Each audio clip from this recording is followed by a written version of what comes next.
to my channel. Today's video is going to be my follow-up to my June makeup haul. I have a ton of products that I hauled in June. July was no different. I have posted that haul in case you are interested in seeing what I hauled in July. August needs to be a better month, and so far it's shaping up to be a much better month. But I have a ton of products that I hauled in June that I have now spent a ton of time with and have some thoughts.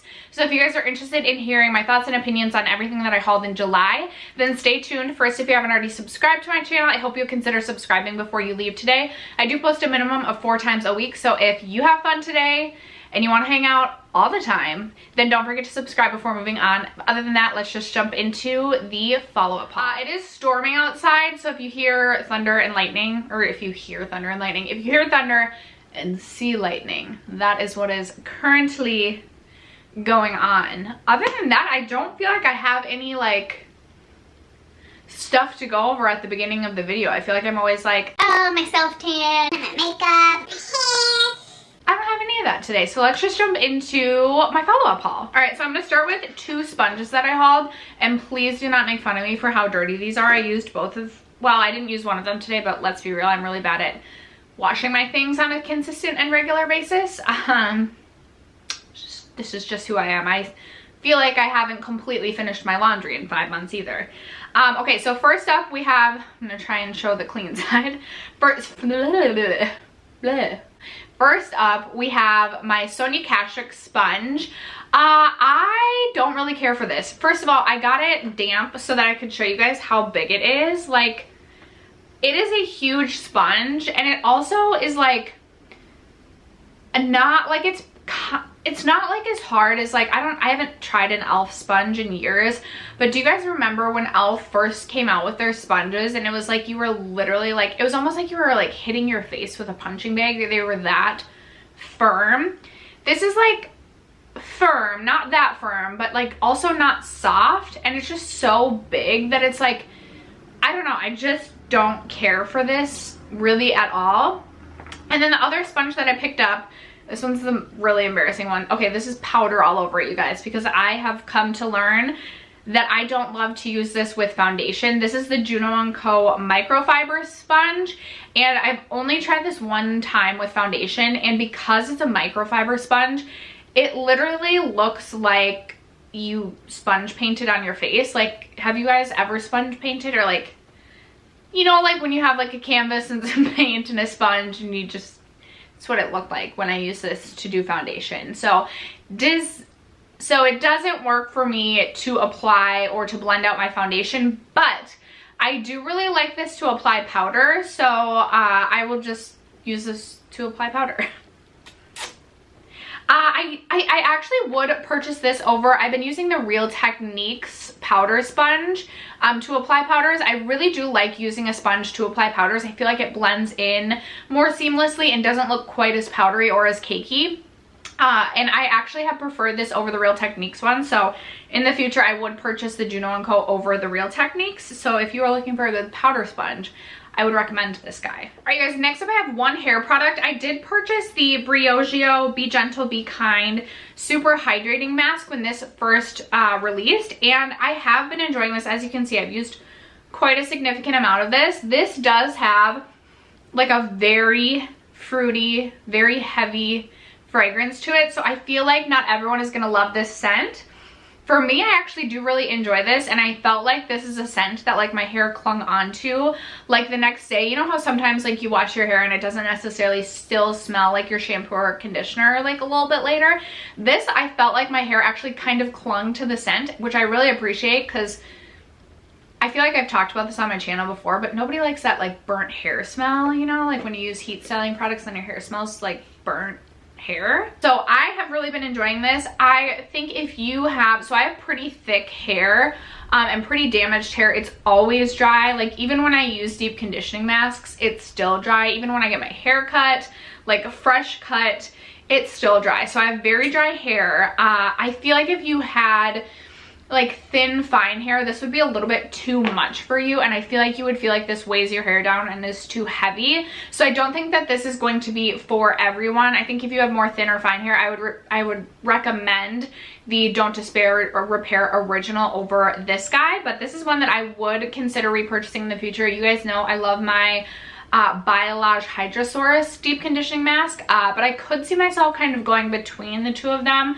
I like to, you know what, I get so bored in life. I like to like constantly be switching things up. So I could see myself going back and forth between the two of these. I'm not sure if this is limited edition or not. I don't think it is. But if it's not, I could see myself going back and forth between the two of those. I also purchased a new brush cleaner in the month of June. I purchased the Ulta Beauty brush and sponge cleaner. This has worked just fine for me. Before this, I was using the Sephora house brand cleaner. That also worked just fine for me. I'm not sure which one is like more cost effective. I want to say, so I got these for buy one. I got two of them, and I got them buy one get one half off. So I feel like they came to like maybe $4 a bottle, which is really cheap in my opinion, and this has been working well for me. Some of these products I reviewed briefly in a different video that I'm like drawing a blank on what it was, but I know I've like briefly talked about some of these, so I will try and be a little bit quick with the ones that I know I've already reviewed. I believe I've reviewed both of these bronzers already on my channel. I have the Buxom Staycation Backyard Bronze. My shade is Backyard Bronze. This I've said, or I said in the previous video where I reviewed it, that I do like this blush. It's not like my absolute favorite. It's not going to become my new favorite, and it's not one that if I lost I would go out and repurchase. There it is swatched. As you can tell, it's more of like a neutral bronzy shade, which I tend to prefer. I don't like anything too warm, so I do like the shade. It just didn't become like, oh my gosh, this is amazing. And then I also reviewed the Ilia Drawn In Nightlight Bronzing Powder. I think my shade is Drawn In. I can't remember if they have 2 or 3 shades in this one. And this one is just a little bit lighter in tone than the Buxom one. As you can tell, this is very buildable, and I do like that about this. I am someone who loves to be bronze. I know some people like don't do a ton of bronzing on their forehead. First of all, I have a huge forehead, so we gotta shade it in to like bring the forehead size down. I remember once I said to my husband, like I had like a center part, and I was like, holy smokes, I've never realized how large of a forehead I have. And I feel like ever since I've said that, I like can't get it out of my mind. And he just was like laughing. He was like, yeah, you kind of do have a big forehead, which is fine, you guys. My husband and I make fun of each other all the time. But I am someone who really, really, really likes to bronze. I'm like I'm heavy-handed with my bronzer. So sometimes it's nice if I have something that's a little bit lighter that can be built up, so it doesn't, I always say this as well, so it doesn't look like I just like shoved my head in a bag of Doritos. So I've really been enjoying both of these. I would say I prefer the Ilia one just a little bit more, but the Ilia one is also very powdery. I don't know if you'll be able to see if I hold it up right here. I don't know if you'll be able to see that this one obviously does have quite a bit of powder kick up, so if you don't like that, you may not like this bronzer, but I have been enjoying it. But the bronzer that I've been enjoying the most, you guys, and it pains me to say this, but it's just the truth, the Charlotte Tilbury bronzer. I have mine in the shade 2, and this is just so freaking beautiful. And I remember when I saw like the first reviews of this come out, I was like, people are just saying it's like the most beautiful bronzer ever, like that can't be real. I don't know if you'll even be able to see this one swatched on me. It's so beautiful, and this is another one that you can really build up, so it's almost like you can't go too heavy-handed with this. And of all the bronzers in my collection, I feel like this has become my new favorite. Now they do sell refillable pans for this, and I will say, so online when I saw this, I thought that the pan size was going to be the same as their like powder, and I was like, $55, like that's very expensive, especially for something that is so small. But this is, as you can see, it like held up to my hand. I don't want to blind you with a reflection or drop this, but this is like a big daddy pan, and they do have refillable pans, so you can, if you were to go through this, you can just buy like an insert, and this pan will just pop out and you can buy a refillable pan for it, which I think is cool. I think the refillable pans are like $37 or $38. You could probably just buy the refillable pan and put the huge pan in a big C palette too if you wanted to save like $12 to $15. Just a thought. 15, 16, 17. $17.50 actually, I think you'd saved. Math. So this is beautiful. It's so good. It's so good, and I hate that I love it. And then I also purchased a 4th bronzer in June because you just can't have enough bronzer. But I purchased a mini in this one. This is the new Tarte Seychelles bronzer, and I think I have the shade Breezy. No, Tarte Breezy bronzer, and I have the shade Seychelles, which I believe is the lighter of the 2 shades. And this is really, really nice. I want to show you guys this swatched against my Milk bronzing stick. So the Milk bronzer is just a little bit warmer than, so here's the Milk, here is the Tarte Seychelles. So I don't know if you'll be able to tell, the Milk is a little bit lighter and a little bit less warm than the Tarte. So I almost prefer the Tarte Seychelles.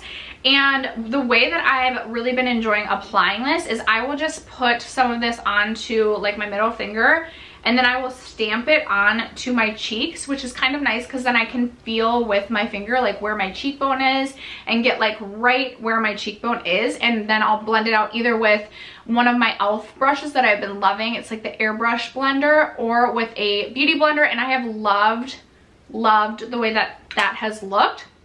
And then sometimes I'll top it with my Charlotte Tilbury bronzer. So stinking beautiful. I think in the future, I don't know how long it'll take me to go through this because this is like the never-ending product, and this is definitely more cost-effective than the Tarte one, but I think in the future I would purchase this over the Milk just because I just like the shade of this one just like a hair more. I like both, and honestly I've been like reaching for both like interchangeably. It's not like I've been like favoring this one over this one. Maybe that's partially because I'm also trying to get through this one, but in the future I think I'll be purchasing this over the Milk makeup one. I do have a lot of blush. That was when I hauled 6 blushes, but let's jump into blush later. I also hauled the Beauty Bakery Better Not Bitter Flower Powder, and I have really been enjoying this for underneath the eyes. I have been using this almost every single day to set underneath my eyes. This is a heavier powder in my opinion, and when I've used this or tried to use this to set my whole face, I have not enjoyed the look of it at all. But underneath the eyes, I think that it is beautiful. It gives a really nice smoothing effect underneath the eyes without being too heavy. Even though it is like a heavier powder, it doesn't feel heavy underneath the eyes. I will say when I use it to set my powder, I do feel like almost like a bit of a tightness underneath my eyes, like the powder is really like soaking up the concealer and like setting everything in. But then using my setting powder, nothing looks cakey or heavy underneath the eyes. All over the face, do not recommend. Did not enjoy that. I do have drier skin, more normal to dry skin, so maybe if you have oily skin, maybe it would be like great for all over the face. I don't do a ton of baking. Even underneath my eyes, it's not like I set it underneath my eyes and then like let it bake and then brush it off. I just like use my Juno & Co sponge, pat it out, and we're good to go. So I have been enjoying this. This is something that I would consider purchasing again for underneath the eyes. Speaking of concealer, I also purchased the Alma Beauty Woke Concealer. I purchased mine in the shade Fair Lady T1. I know they have so many shades, and I will say I think that the shade is like, so on my self-tanned hand, it looks like it's not too dark, but when this is on my face, it's almost like when I get to the winter, I feel like I won't be able to use this at all because it is going to be a little bit deeper than my actual skin tone. I would be interested in purchasing this in just like a little bit lighter of a shade because I do really like this. This has a nice large doe foot, but it's also still like a very nice and compact little concealer guy. I like the packaging. I also, for some reason, just really like the bright blue cap. And I know pending like the category of your shade range, you have a different cap. So I think I need to go down to like the pink cap, I think it is.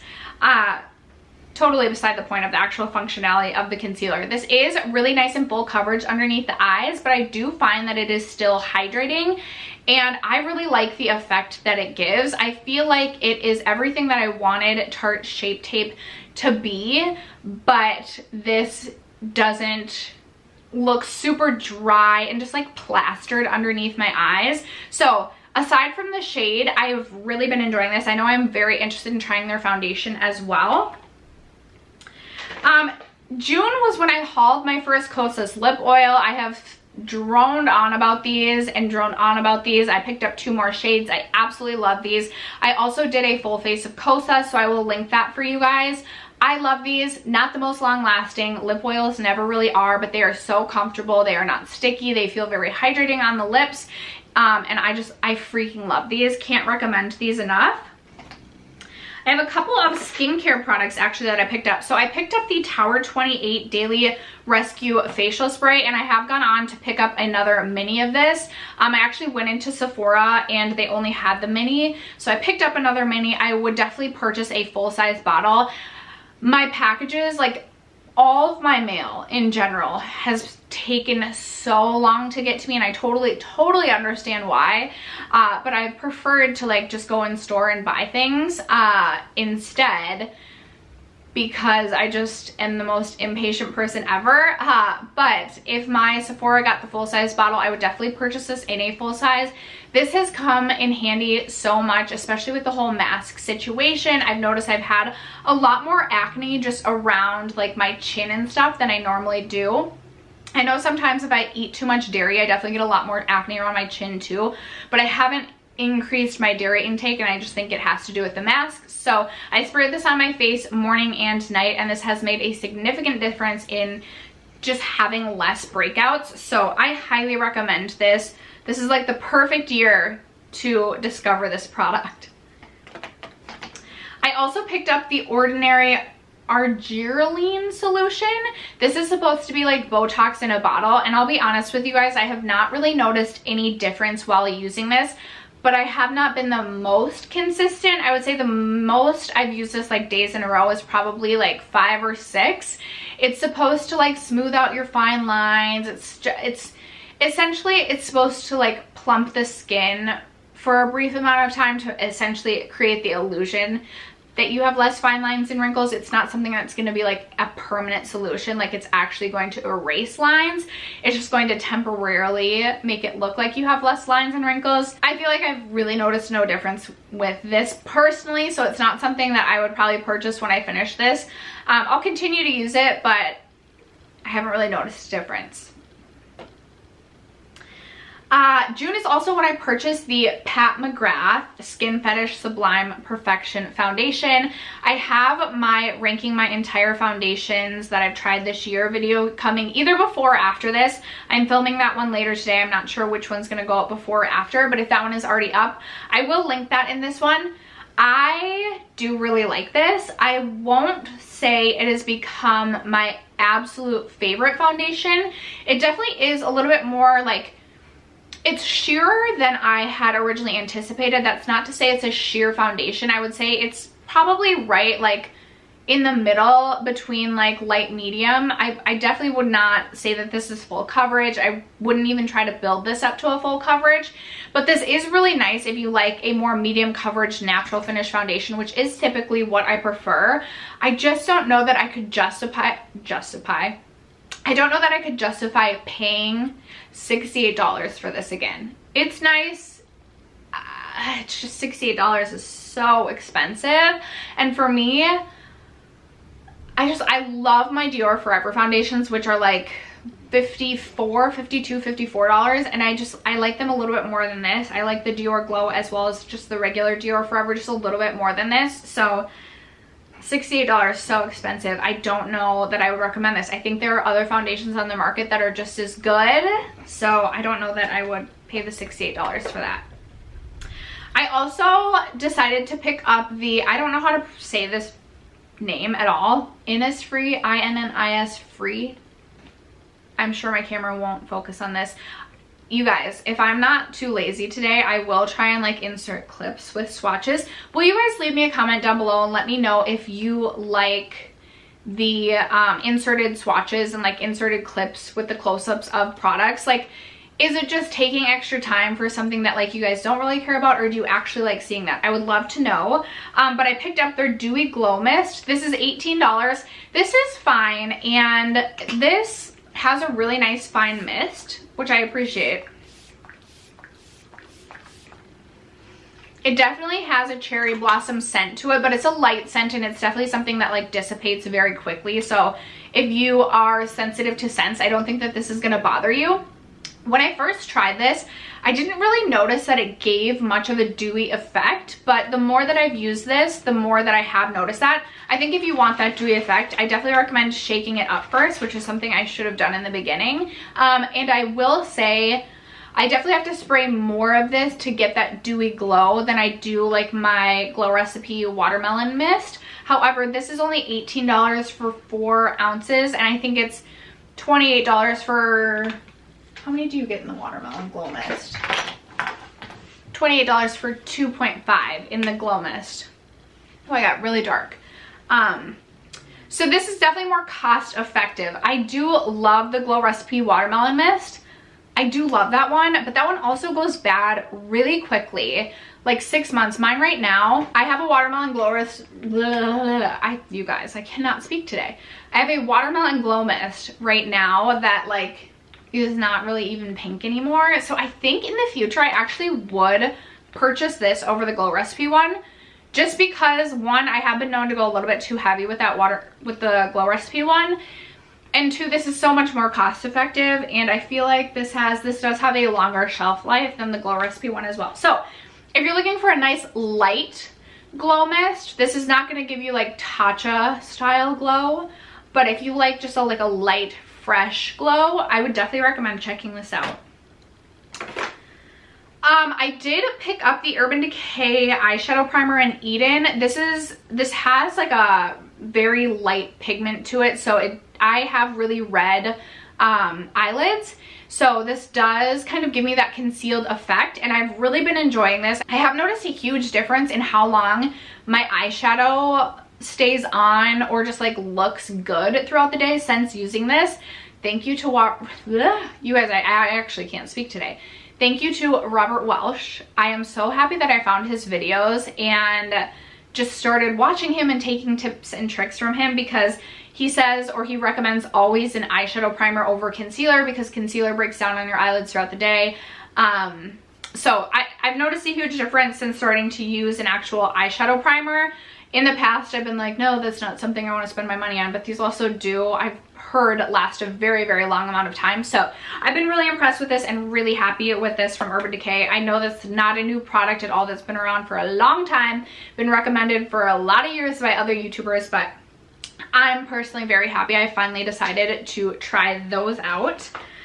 I picked up a lip product from Kaja. This is their Air Heart lip product. It's in the shape of a heart, super cute. I have mine in the shade Sweetheart, which, let's see, is this really pretty. Oh my gosh, I'm like literally the worst swatcher ever. I have bronzer on me though, so I don't want to swatch over the bronzer. It's this really pretty, like Your Lips But Better sort of shade, and I love this, you guys. I believe these retail for like $17. They are so comfortable on the lips.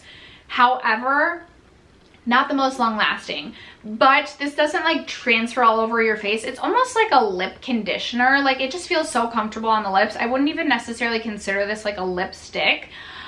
So if you're looking for something that's going to last a good amount of time, this is not going to be your product. But if you just like a nice little tint to your lips that's going to be super comfortable, I recommend checking these out. I don't think $17 is a horrible price for these.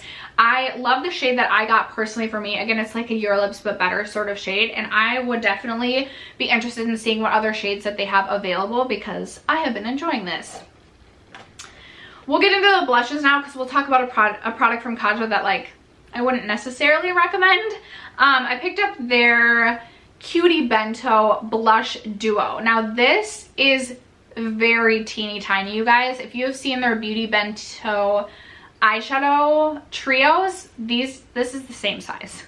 I got mine in the shade Juicy Watermelon. So it obviously has 2 shades in it. Of all of the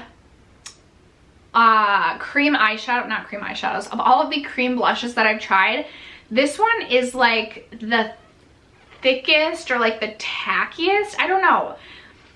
There's something about the formula that just isn't my favorite. I don't know if you'll be able to see that tapped out. It's a really beautiful shade, and even this one, which is like, looks like a really bright red in the pan, and even like before you tap it out, this is beautiful. It really shears out to kind of give you that like very sun-kissed, almost sunburned effect to the cheeks. I was really intimidated by this one. I like to lay this down and then I'll tap just a little bit of this shade over it to give the effect that I almost have this sunburn on my face, and I freaking love it. I like to look like I have a little burn going on. This isn't like horrible by any means, but I definitely wouldn't purchase any Kaja, if they like came out with an extended shade range. I wouldn't pick any more up of these. You can use these on your lips too. It's just a little bit thicker and a little bit waxier, and it just wasn't my favorite formula. And you get like no product in these. So that was a little bit of a bummer because I was really excited for that one. I did pick up 2 other cream blushes in June. I've already reviewed the Tarte Sugar Rush blush on my channel. I got mine in the shade Beaches and Cream. It's not my favorite shade. I wish I had gotten the more like neutral one. I think I thought I was buying the more neutral. This one's just very pink, and I don't wear a very pink blush that often. This one also does have a thicker, more waxy formula. So not my favorite formula. I love the packaging, but I really wouldn't recommend these either. A formula I would recommend is the Tower 28 cream blush formula. This is beautiful. I have mine in the shade Magic Hour. This one is super, super creamy and gives a really, really beautiful, like glossy finish to the cheeks. Obviously, if you are a matte loving person, or if you are a matte loving person, you're probably not going to be going for a cream blush. But if you like your face just to look like glossy and alive, my voice cracked really weird there. I just have been absolutely so impressed with this formula. I really kind of want to pick up the other shades, even though I feel like this is obviously the one that I'm gonna get the most use out of. Tower 28 as a brand, 10 out of 10. Really been impressed with them. Speaking of pink blushes, I also picked up the shade Ibiza from Buxom. You guys know I absolutely love the Buxom Wanderlust formula. I just kind of picked this up on a whim, and this one is just really, really pink, and I shouldn't have picked up... Shoot, I grabbed Mykonos, you guys, which I actually really like. It's a coral shade. Where's Ibiza? Okay, here we go. Ibiza was in my everyday makeup drawer so I can get some use out of it. Great, I'm swatching on my thumb again. It's just a really pink shade and bright, so you definitely have to like sheer it out or buff it out if you don't want it to be super bright. So in terms of shade, I probably just shouldn't have picked this up. In terms of formula, absolutely love this formula. I definitely recommend Seychelles. It's the most beautiful neutral blush ever. And I also love Mykonos for the summertime, especially like sheared out. Ooh, so pretty. I also picked up the MAC Cheer Up Glow Play blush in the shade Cheer Up. This I do like. I haven't found the perfect way to apply this formula yet. And this is another one that can pull pretty pink on me. I almost wish I would have gone for like a little bit more of a natural shade. I still like it, but if you guys have a good recommendation for how you like to apply this, let me know. I've tried with my finger, I've tried with my regular blush brush. The best way that I found is with the stippling brush. So let me know the way that you best like to apply this. I would not say it's my favorite formula. Wouldn't be my favorite formula. Yeah. And then I also picked up the Persona blush in the shade Georgia, and I really, really love this. This reminds me a lot of the Buxom blush in or Buxom blush formula. Again, you guys, I'm out of room to swatch. I picked mine up in the shade Georgia, which is a really beautiful coral shade. And this is one that is very pigmented, so definitely bear that in mind if you do decide to pick this up. I went in with way too much product the first time that I used this, and I really like to tap my brush off before popping this onto my cheeks just because it is so pigmented. But it does remind me a lot of the Buxom formula in that it's like a matte formula with like a hint of a sheen that's like not too glowy, but definitely not completely matte, and just gives just this life to the cheeks that I live for. So I love this. I hope that Persona comes out with more shades. I definitely am interested in picking up Camilla. I think that would be a beautiful shade for the fall time. And I definitely recommend this blush formula. We're almost to the end, you guys, almost to the end. I also picked up this highlighter from Charlotte Tilbury. This is her Pillow Talk, her Beauty Light Wand Easy Highlighter in the shade Pillow Talk. This is beautiful. I absolutely love this. If you are looking for a really easy to work with, like liquid highlight formula, I definitely recommend this. I thought that I wouldn't love this because of the little like poof ball applicator. I have come to actually think that this is a fine applicator. I wouldn't say it's like my favorite, but it's really easy just to pop on, and then I either blend it out with my finger, a beauty blender, or even this Sonia Kashuk brush that I have.